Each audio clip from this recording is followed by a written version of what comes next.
అస్సలం అయికం వరహమతుల్లాహి వబర్కాతుహు. Hi hello welcome to my channel అండి. ఈరోజైతే ఇంకా నేను మా యూకితో మాట్లాడుతున్నానండి. యూకి గారు మాత్రం ఎందుకు మాట్లాడి వస్తున్నాను బయటికి అంటే వాడు కొద్దిగా ఏదో నెమ్మదిగా ఏదో ఆలోచనలో కూర్చొని అలా ఆలోచిస్తున్నాడు. ఏటైందబ్బా అని దగ్గరికి వెళ్ళి కొద్దిగా మాట్లాడి పలకరించి వస్తున్నాను అనమాట. ఇక్కడైతే ఇంకా నేను రేపు మార్నింగ్కి సైరీ కోసము రైస్ అనేది కోటా రైస్ తీసుకున్నాను. ఇంకా అందరూ ఉంటారు కదా ఇంట్లో, అందుకనేసి కోటా రైస్ తీసుకొని ఇక్కడ చూస్తున్నాను అనమాట. దోశకి నానబెడదాం అనేసి.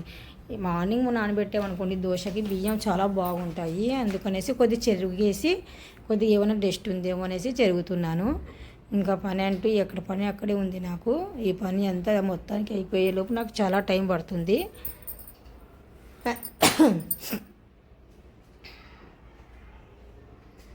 చూస్తున్నారు కదా, చెరిగానండి. డస్ట్ అయితే పెద్దగా ఏం లేదులేండి, మామూలుగానే. ఇంకా ఏమైనా గింజలు అంటే తర్వాత కోట రైస్ అంటే అంత చండాలంగా ఉంటుంది అనుకున్నాను, కానీ చాలా నీట్గా ఉంది, శుభ్రంగా ఉన్నాయి. ఇప్పుడు నాకు మినపప్పు కనపడడం లేదు. ఎక్కడుంది మినపప్పురా? ఓకే, ఇది డబ్బా. ఎస్, మనం రైస్లోకి కొద్దిగా మినపప్పు కూడా యాడ్ చేస్తున్నాము. ఇక్కడ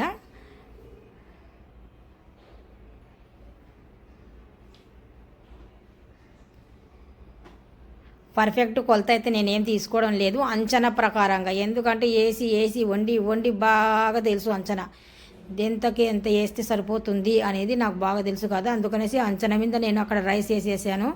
ఇక్కడ వచ్చేసి కొద్దిగా మినపప్పు వేసాను. పైన వచ్చేసి మెంతులు కూడా చూపిస్తున్నాను, ఎందుకంటే మెంతులు తింటే చాలా మంచిది ఒంటికి. ఈ మధ్యకాలంలో మెంతులు చాలామంది చారులో కూరల్లో కూడా బాగానే వాడుతున్నారు. ఇలాగే వాడండి, హెల్తీగా ఉండండి. మెంతులు చూడనీకే మెంతులు అంటాం, కానీ మెంతుల్లో చాలా ఈ ప్రయోజనాలు ఉన్నాయండి. హెయిర్ ఫాల్ అవ్వదు, పైనుండి వచ్చేసి స్కిన్ కూడా మంచి గ్లో ఉంటుంది. అంటే నానబెట్టుకుని ఉదయం పూట వాటర్ తాగమంటారు చూడండి షుగర్ పేషెంట్లకు. ఏదైతే అది అవుతుందండి. హెల్తీ అంటే హెల్తీ.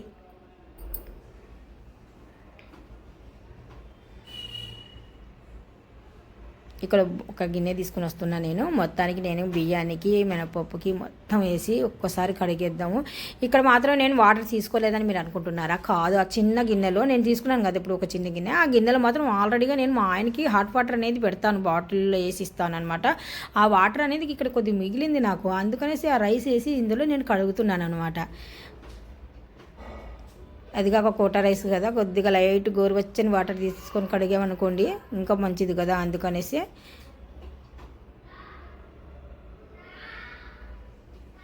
ఒకటికి 2 సార్లు ఇలాగ నేను శుభ్రంగా రైస్ని కడిగి వాటర్ని మాత్రం వంపేస్తున్నాను.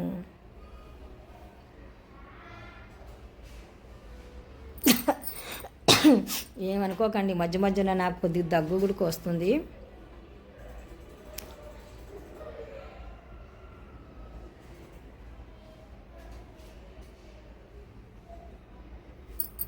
ఒకటికి 2 సార్లు శుభ్రంగా కడిగేస్తున్నాను కదా.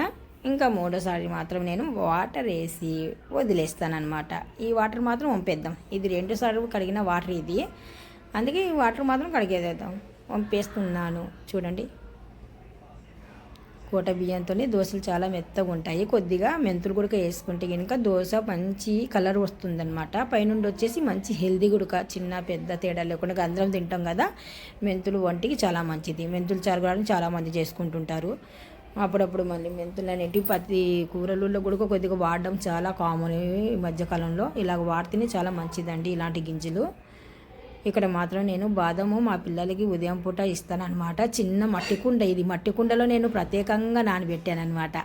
మట్టి కుండలో నానబెడితే చాలా మంచిది అనేసి అది మట్టి కుండే, చిన్న పాటు. ఇంకా నాకు బోల్డ్ పని ఉందండి, అందుకనేసి ఎక్కువ చూపించడం లేదు.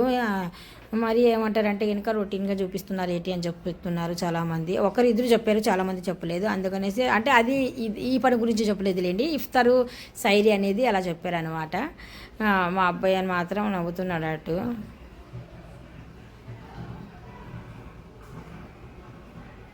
బియ్యం నానబెట్టేసి ఒక పక్కన వదిలేసాను. ఇంకా దాని పని అయిపోయింది కదా, మన పని మనం చేసుకుందాము. ఇంకా ఈ పని మాత్రం మనకు తప్పదు కదా.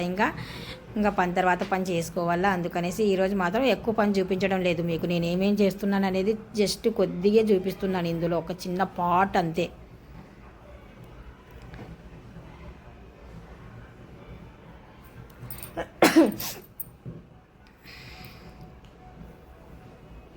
అంటే ఉపవాసం ఉన్నాను కదా, అందుకనేసి మధ్య మధ్యన చిన్న దగ్గు వచ్చినా కానీ సరే మరి తప్పదు, అలా ఉండాల్సిందే.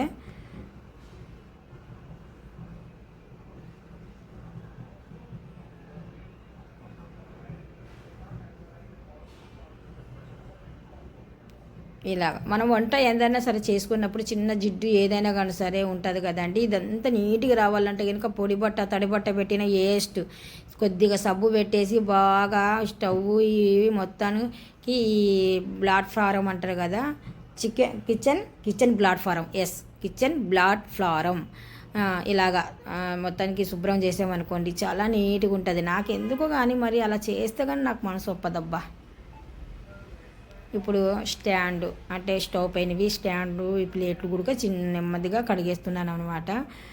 కడిగేసి చూడండి సింక్ కూడా నీట్గా చేసి పెట్టేశాను. అక్కడ పక్కన మాత్రము వాటరు బకెట్ పెట్టుకున్నాను అనమాట. ఏదైనా ఎప్పుడైనా కానీ సరే వేస్ట్ వాటర్ వస్తే ఇది ఇంతకుముందు ఫిల్టర్ వాటర్ ఉంటే ఇక్కడ కూడా ఒక వాష్ ఏరియా అనేది నేను క్లీన్ చేస్తున్నాను ఎవ్రీడే. ప్రతిరోజు నేను అస్సలు ఒంట్లో బాగున్నా బాగలేకపోయినా కానీ సరే ఇలాంటి పనులు మాత్రమే నేను కామన్గా చేసుకుంటానండి. ఇలా చేసుకుంటేనే హెల్తీగా ఉన్నాను. అందుకనేసి వీడియో నచ్చినట్టుగా లైక్ చేయండి, షేర్ చేయండి.